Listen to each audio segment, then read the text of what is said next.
Hi, this is Karen Lovely, and this is season 3 of my podcast, which, because it's all about self-evolution, it is a direct correlation and reflection of my own journey of evolution.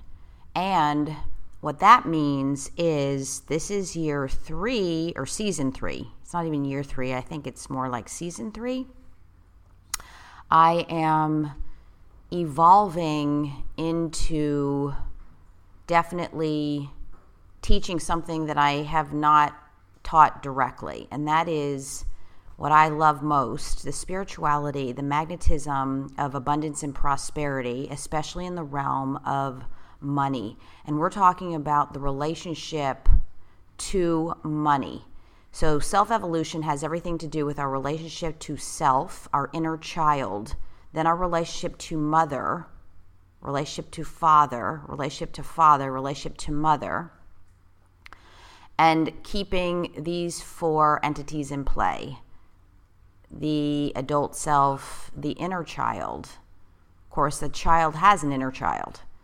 So then we have mother, father, father, mother. I say that because although I do believe fundamentally the primary relationship outside of our relationship to self and inner child is relationship to mother, closely followed by relationship to father. Now, sometimes there is no mother, so it would be father, but it doesn't matter, the parents, and it doesn't matter if they're biological or not. Even if you're adopted, it still counts as the adopted mother, the adopted father, the biological mother, the biological father. All mothers, all fathers come into play. But we want to, quote unquote, use mother, father, father, mother. And then these relationships are directly related to our relationship with and to money. And so in season 3 and in my own journey, I am taking on not only the relationship myself to level up, as I'm always doing, but the relationship teaching specifically about the relationship to money. And again, it will always circle back to mother, father, father, mother. But this relationship to money is huge. It is a relationship that is rarely, if ever, discussed and talked about, and is imperative that we deal with this. Also, the only way to really profoundly deal with this relationship to and with money is to have evolved the self to such a place that we can actually consciously, subconsciously, and unconsciously take it on. And this I know for myself, and it is imperative that we first fundamentally deal with relationship to inner child self, relationship mother-father, and money. However, the most important relationship, the imperative relationship, the one without question, is self. Self to self, self to inner child to self. You can actually heal mother, father, father, mother relationships with money, but it will circle back. It just is, it takes a little longer to do it, but if you're able to do inner child first, then mother, father, then money, that would be the fastest, best way to do it, from my personal opinion. Because once you have those fundamental relationships handled, then money is then the next relationship to really take on in the realm of spiritual and then material abundance and prosperity. I love this subject. I love digging deep. I absolutely am obsessed and mesmerized by how closely our relationships to everyone and everything have everything to do with our relationships with self, mother, and father. And so taking on the money thing is my jam for this next season, and we could call it the next year, but in the next journey or phase of my personal evolution for myself, and then teaching, coaching, preaching, practicing, mentoring, and creating high-level elite masterminds in the realm of money, magnetization, and what I call magic, is creating, magnetizing lots and lots of money, but not just the fabric paper with ink on it, as I call it, but everything and anything your heart desires, with a lot of magic, with the least amount of effort and work. And this has everything to do with Think and Grow Rich and Napoleon Hill. He talked about things so early on, way before I believe collective consciousness could even handle a lot of the things that he taught in his book. And of course, they say that was watered down, but somehow I am connected deeply to Think and Grow Rich and Napoleon Hill, because I remember I was so lost in college, and there was this, he's probably a billionaire by now, but I remember stopping by his dorm room, and he's like, Karen, have you read this book? I'm like, no. He holds it up from his desk, and I was standing at the doorway. He goes, you've got to buy this book. And I'm like, okay, what is it? And he goes, Think and Grow Rich. And I went and bought the book. I read a little bit of it. I never read it cover to cover. I still have the book, the original copy that I bought. I cherish it. I have it right here next to me. And I'm personally connected to this because it had everything to do with foreshadowing, and I've come full circle, which is really bizarre and eerie, yet not an accident at all. Okay, there's my little puppy making noise with her little play toy. Millicent, quiet, I'm recording. Talk about abundance and prosperity.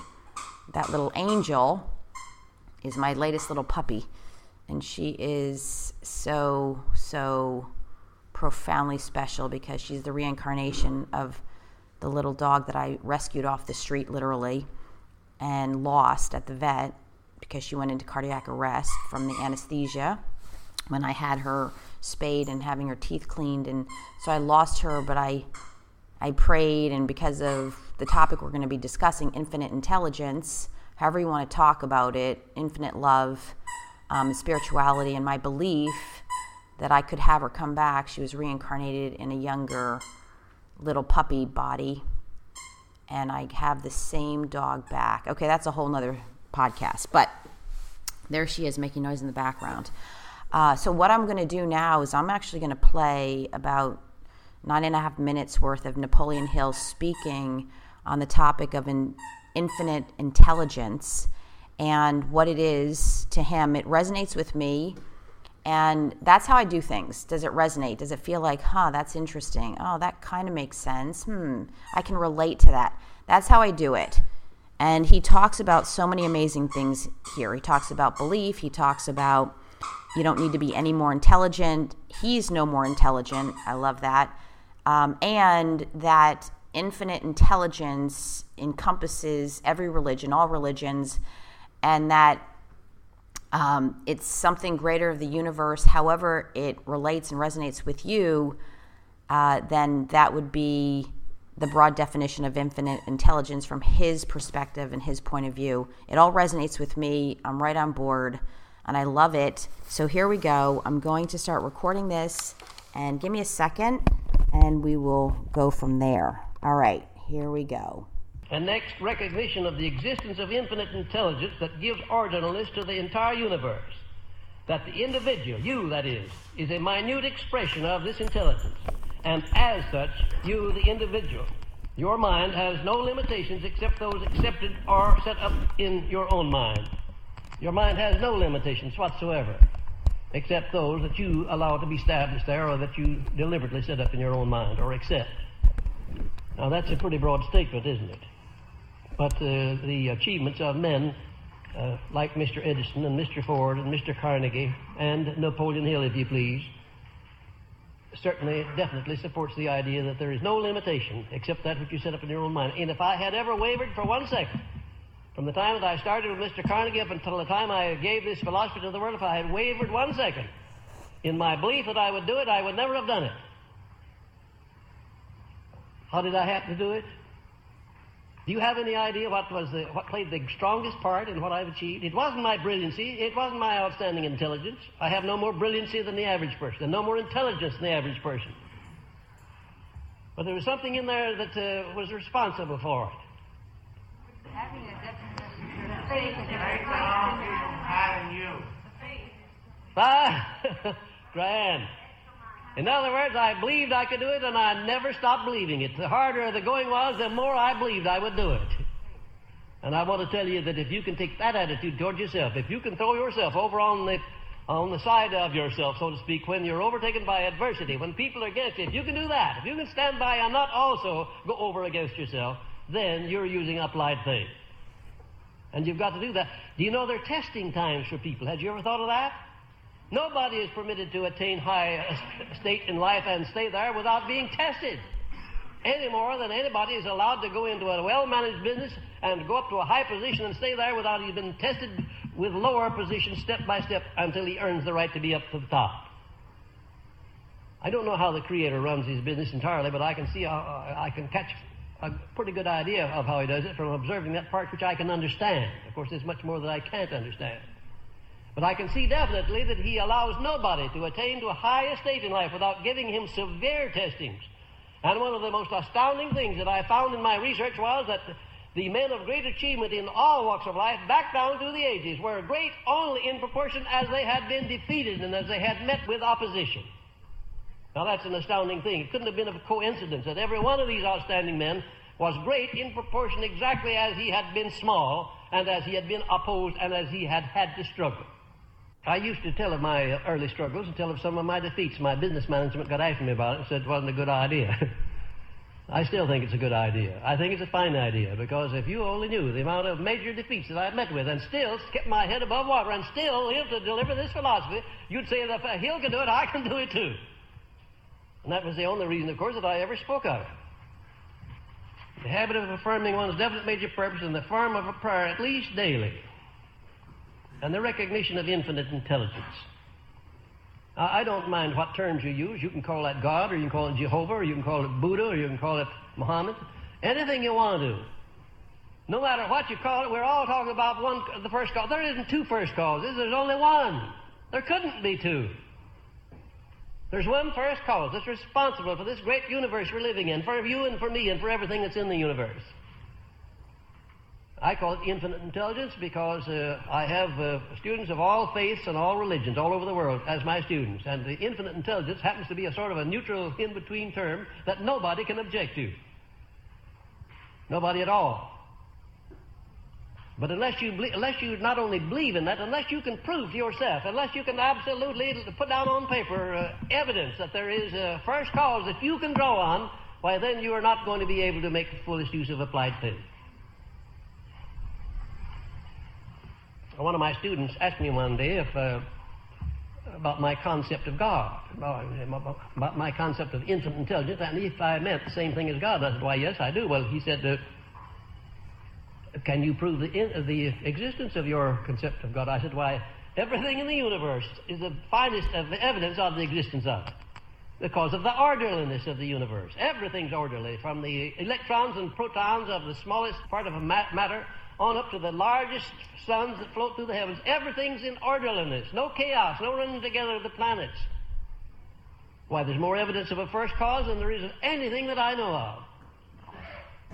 And if you don't believe that, if you don't accept it, if you don't see it, if you don't feel it, if you don't know that, then you won't know that you are a minute part of that infinite intelligence expressing through your brain. And if you once recognize that, then you recognize the truth of what I said, that your only limitations are those which you set up in your own mind or permit somebody to set up there or circumstances to establish for you. Next, careful inventory of your past defeats and adversities, from which it becomes obvious that all such experiences do carry the seed of an equivalent benefit. Now, just to hear me say that every adversity carries with it the seed of an equivalent benefit, that every defeat, every failure carries with it the seed of an equivalent benefit, wouldn't mean a thing in the world to you, unless I made application of it and gave you illustration after illustration, unless you examined enough illustrations in your own experience to see that it always works out that way.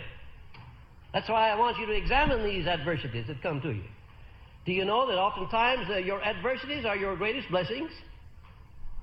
Do you have any idea the greatest blessing that ever came into my life? Those of you who know considerable about me, would you have any idea what it is? Of course, it was the loss of my mother. And ordinarily, you would say that would be the greatest catastrophe that could overtake a child, would be to lose his mother at the age of 9 years. Why do I say that was the greatest blessing? Because it brought me a new mother to take her place that's been responsible for everything that I've achieved, everything that I shall achieve. Very largely responsible, at least. And without her influence, I'd still be up there fighting rattlesnakes, drinking mountain liquor, and fighting feuds. Where my relatives still are doing that same thing. No reason to expect that I wouldn't be. I've had a lot of other adversities. And I want to tell you that without some 20 major adversities I've gone through with, I would never have been able to approve the soundness of this philosophy, and that there is the seed of an equivalent benefit in every adversity. Can you imagine any worse adversity coming to a man than to walk down to the hospital and to be informed that his son was born without any sign of ears, and that he would be a deaf and dumb mute all of his life? Can you imagine any worse adversity than that? I will always be thankful that happened, because by my contact with infinite intelligence, he was improvised with a hearing system of some sort that gave him 65% of his normal hearing, and with a hearing aid, 100%. He's learned to live a normal life, and I got the greatest demonstration of my entire experience of the power of faith. I couldn't have gotten it any other way. I couldn't have gotten it secondhand. I had to get it firsthand. I never accepted that affliction of that child, not even before I saw him, not even after I saw him. I never accepted it. His relatives accepted it. They wanted to put him in the school of underprivileged, where he learned the sign language, learned lip reading. I didn't want him to know there were such things. And when he got up to where he was old enough to go to school, I had to fight with the school authorities every year, just as regular as the time came around. They wanted to send him over to school for underprivileged children, where he'd mix with the other children and see that there were afflictions. I didn't want him to know there were such things. And I taught him from the very beginning that his not having any ears was a great blessing. And he believed it. And it turned out to be, because people took compassion on him. They did things for him they wouldn't have done otherwise. He got a job as a salesman for the Saturday Evening Post, and he led every salesman throughout the United States. Oftentimes, he'd go out with $5 worth of merchandise and come back with $10 in cash. He did that many times. People would look at him and say, well, that poor little fellow, no ears, out selling papers. I guess his parents are poor. Give him a $1 bill, and instead of giving him back, giving him back 95 cents, and say, oh, just Sonny, you just keep that. And very often, he'd get $1 apiece for Saturday Evening Post.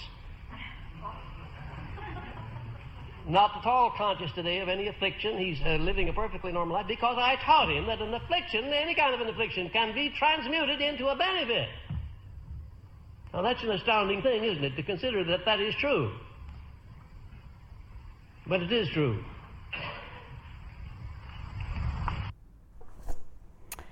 Oh my gosh, that is so powerful. And I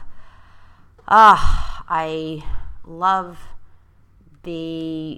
everything that he talks about is powerful. And the thing that really inspires me is about adversity. I love Napoleon Hill's take on adversity, and I'm right there with him and many other people who know and have lived it. My greatest adversities have been the sole catalyst for my greatest achievements or purpose, or whatever you want to call it. The greatest adversities have brought me the greatest blessings. So mine would be losing my youngest sister. That was tragic. That was something I tried to control and tried to save her and tried to help her.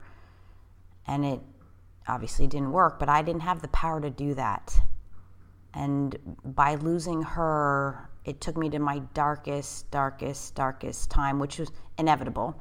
That was a long time coming. It was the coup d'etat, the final nail in the coffin, as I call it, in terms of the death. Having dealt with depression my entire life, but it went undiagnosed. And then having suicidal tendencies, very fatalistic, like, well, death seems like the best option. And then that brought me to my own precipice of saying, that's it. I'm finally going to end my life. Attempted and failed. But then recovering from that, clearly there was infinite intelligence at play. Something that I don't even know, I can't even explain how I was able to recover from that, and the universe lined everything up to where a friend actually noticed how depressed I was, and yet I had told no one about my attempt to kill myself, but he saw how devastated I was at a charity event that I produced and created, and somehow everything lined up again, somehow what I would call infinite intelligence, to where he pulled me aside and just said, you know, I may not want to contribute to the world like you want to contribute to the world, but I want to contribute to you, and I want to pay for you to go to these seminars to help you. And that did it. But I mean, what were the chances? I didn't see him very often. He's a dear friend, but you know how that goes. We do our own lives. But he did show up to my charity event, and he just happened. No one else said anything. No one else had the courage to speak up. They didn't say anything good or bad. They didn't say, oh my God, you look terrible, or oh my God, are you okay? Nobody said anything. But he had the courage to speak up. And I had analyzed that over and over again, thinking, what was it that had me choose to get help and choose to live? And it was when he reconnected me to my purpose that I've always had, that I forgot that I had. And that was to make a difference in the world. And that's always been my shtick, my thing, my jam, since I was a child. And I had forgotten that, because I was in such a desperate state of mind and heart. Like, that was the end for me. And that he re-sparked that little tiny glimmer of hope that I knew at some level I was still connected to. And that, I believe, is the infinite intelligence, the universal, profound energy of love. And that then gave me the little spark of hope, and I just continued on to get help. But the whole thing was, it gave me my purpose to take my life's experiences and what I've been through, all the adversities, to help other people. So when my sister, I didn't have the tools, the training, the transformational education to empower her to choose to live. And I have that now, and ironically, I get to do the very thing I was trying so desperately to do for her, but I had no power to save her life. She was the one who made her choice, and I need to respect that, and I do now, today.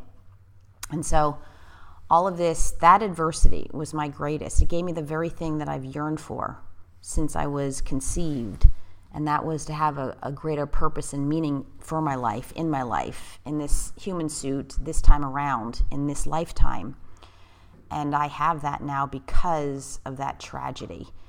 And it's interesting that Napoleon Hill mentions his greatest adversity was losing his mother. Everything that I talk about, everything that I teach, preach, practice, and I do fundamentally have a saying in my coaching practice, private practice, is that our relationship to mother is the same relationship to money. Mother, money, money, mother. And then what's so interesting is he then brings up his mother, which I never heard before. I actually heard it just in recording this podcast. And again, you know, no accident whatsoever. And then he gets another mother, probably by marriage, and then she is, as he says, solely responsible for his success and his unstoppability, and he jokes about being a hillbilly, so to speak, where otherwise he would have been, what do you say, drinking mountain something, like a hillbilly in the woods. And yeah, there it is in a nutshell.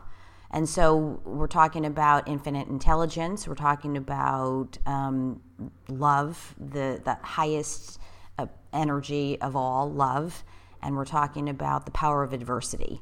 And then we're talking about believing. That's all he says it takes is believing. He believed in himself, and he believed in his purpose and his cause and his mission, belief. And then we have faith, believing with no evidence. He talks much about the power of faith. Again, all very spiritual, yet the name of the book is Think and Grow Rich, and he's talking about riches, money, directly, money, success. You know, we can call it abundance, prosperity, but we're talking hardcore money, money, money, money. And like I said, in this next phase of my own evolution is now teaching others about the money relationship and making lots of money and having a profoundly loving, passionate relationship to and with money. And again, it circles back to having that profound relationship to mommy, mother, and then followed by father. So with all this said, I hope you enjoy this particular podcast, something I tried something new. And also, I'm working on my new smart app, and primarily everything on the app has everything to do with manifesting, magnetizing, money, magic, dreams come true, and we're specifically dealing directly with that relationship with and to money. And it's a new thing for me in terms of I've felt like I've been holding back with that because it's something I could have been teaching a long time ago, but I held back because I still needed to work on my own relationship to my own inner child, my own relationship to my own mother, and really believe that it's something that I'm ready to teach, and I now am ready to teach. You know, I often don't talk about money and the successes and the materialism and everything I've been able to create, a lot of it by magic. And so now I've evolved into this particular phase of my life, and I'm super excited and a little scared. And there's my little doggy, but I'm so excited to help as many people that are ready to take this on. And I have a specific goal to have human beings, passion-driven, spiritual, highly spiritual human beings magnetize money with the least amount of effort and the most amount of belief and happiness and joy and magic. And that is my goal for this coming year. And again, season 3 of my podcast will be all about this, give or take a few other topics, but this is the main event. So that said, I'd love to hear from you, KarenLovely@gmail. Look for my new smart app coming out, and I will have more about that. I don't want to say too much because it's been very trying to get all the content together and the programs together, but it's coming. I promise. It is my commitment to myself and my little girl within, my inner child, and to all of you. So thank you for listening.